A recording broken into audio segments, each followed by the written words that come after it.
안녕하세요. 반갑습니다. 고객을 클로징하기 위해서 질문도 하고, 제품에 대한 얘기도 다 하고, 그 나름대로 다 얘기했어요. 근데 고객이 계속 거절을 해요. 근데 우리 영업인들은 사실은 거절 처리를 하는 게 가장 기본이라고 생각을 하셔야 될 것 같아요. 근데 이렇게 막 호응도 좋고 금방 살 것처럼 고객은 다 했어요. 그런데 안 사요. 그러면 어떠세요? 화나지 않으세요? 전 막 화가 나요.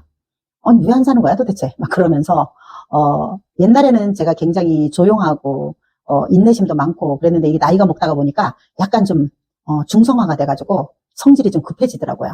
그래서 굉장히 자제를 많이 해요. 그리고 기질이 조금 바뀌었어요. 특히 이제 콜드콜을 하면서 제가 좀 굉장히 많이 바뀌었는데, 그러면서 이제 나의 어떤 그 감정이나 이런 것도 컨트롤을 잘 하고 있어요. 근데 어쨌든 옛날하고는 달라요. 옛날에 저는 아니에요. 그런데 우리가 제품을 고객한테 설명을 했을 때 무조건 다 예스하면 얼마나 좋겠어요. 그렇죠? 근데 여러분들 고객이 다 예스한다고 정말 좋을까요? 이거는 어떻게 보면 오히려 그것도 문제가 돼요. 그렇지 않습니까? 고객이 거절하는 걸 두려워하지 마시고 당연하다라고 생각을 하세요. 그래서 계속 거절을 하게 되면 고객한테 한번 물어보세요. 도대체 거절하는 이유가 뭐냐? 그리고 한번 물어보세요. 그러면 뭔가 하는 말이 있을 거 아니에요. 그러면 이제 고객의 어떤 그 거절 멘트가 나올 수가 있어요. 뭐, 비싸다, 아니면은 뭐, 괜찮다, 아니면은 뭐, 생각해본다, 다음에 한다, 쓰는 거 있다, 뭐, 이런 말들이 다 나와요. 예를 들어서 고객이 생각해보겠다라는 말을 했을 때, 그러면은 생각해봐야 되는 문제가 특별히 따로 있냐고 여러분들이 한번 물어보세요. 그러면은 또, 고객 입장에서 또 뭔가 또 얘기가 나오지 않겠어요? 이렇게 계속 거절을 할 때는 여러분들이 건드리는 질문을 하셔야 돼요. 이렇게 미루는 것보다 빨리 결정하는 게 고객한테 좋다. 아니면 돈이 없어서 못하느냐, 돈 때문에 그러느냐, 그러고 물어볼 수도 있잖아요. 또 나에 대한 어떤 확신이 없느냐, 이렇게도 또 물어볼 수 있지 않습니까? 그러면서 여러분들이 이거를 구매로 이끌어 가려고 노력을 하셔야 돼요. 그래서 고객은 내가 이 제품을 샀을 때 과연 나의 문제를 해결해 줄 수 있을까? 아니면 저 영업하는 사람이 저 사람이 나한테 어떤 도움을 줄까? 이런 어떤 확신이나 이런 믿음이 없기 때문에 그러는 거거든요.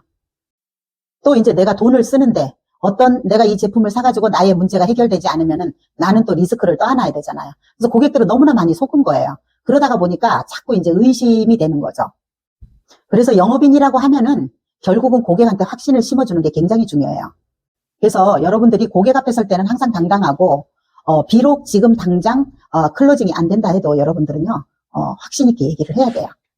그럼 고객이 이렇게 확신이 없을 때는 여러분들은 어떻게 하시는지는 모르지만은 저 같은 경우는 그냥 이런 말도 해요. 써보고서 마음에 안 들으면은 환불해주겠다 이런 말로도 얘기 한번 해봐요. 왜냐면 자신 있게 말합니다.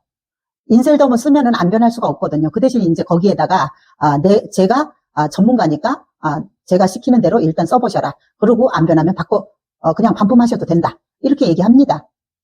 그래서 고객이 뭔가 부담스러워하고 이런 것들을 내가 확신 있게 고객한테 심어줄 수 있어야 돼요. 그러면 우리가 어떻게 고객의 진짜 마음을 얻을 수 있을까요? 여러분들도 다 알고 계세요. 근데 안 하시는 거죠. 경청하셔야 돼요. 경청이 가장 중요해요. 그래서 경청이 힘든 이유가 그냥 듣기만 하니까 지루한 거예요. 그래서 경청을 한다고 해서 듣고만 앉아있으면 안 돼요. 같이 공감하고 내가 질문으로 이끌어가면서 그 문제를 파악하기 위해서 여러분들이 노력하셔야 돼요. 그러면서 내가 고객을 어떻게 진심을 다해서 도와줄까? 동정심을 가지고 도와주셔야 됩니다. 그러므로 우리는 의도적으로라도 열심히 들어야 돼요. 그러면서 이제 고객의 마음을 파고드는 그런 질문을 해야 되겠죠. 이렇게 질문을 하면서 경청을 하다가 보면은 고객이 이 제품을 구매할 준비가 됐는지 이런 것들을 빨리 확인을 할 수가 있습니다. 그래서 이렇게 건드리는 질문이 꼭 필요합니다.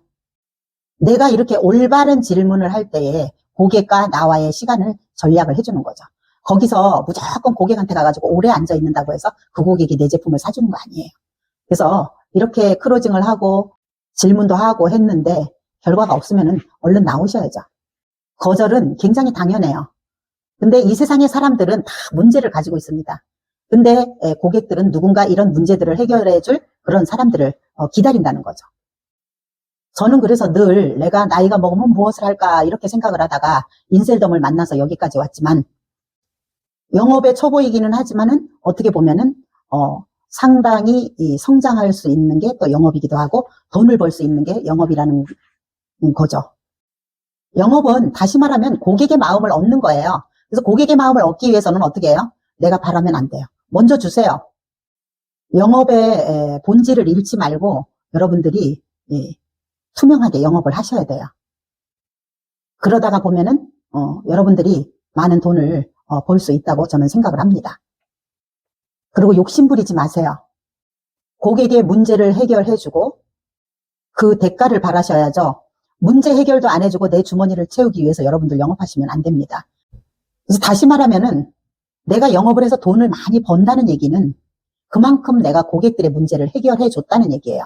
그래서 고객들의 문제를 해주고 그 대가가 다시 말하면은 내가 문제 해결을 해준 기여도다, 이렇게 얘기를 하고 싶습니다. 그래서 여러분들도 거절에 계속 하시더라도 꿋꿋하게 성장하는 영업인이 되셨으면 합니다. 이상입니다.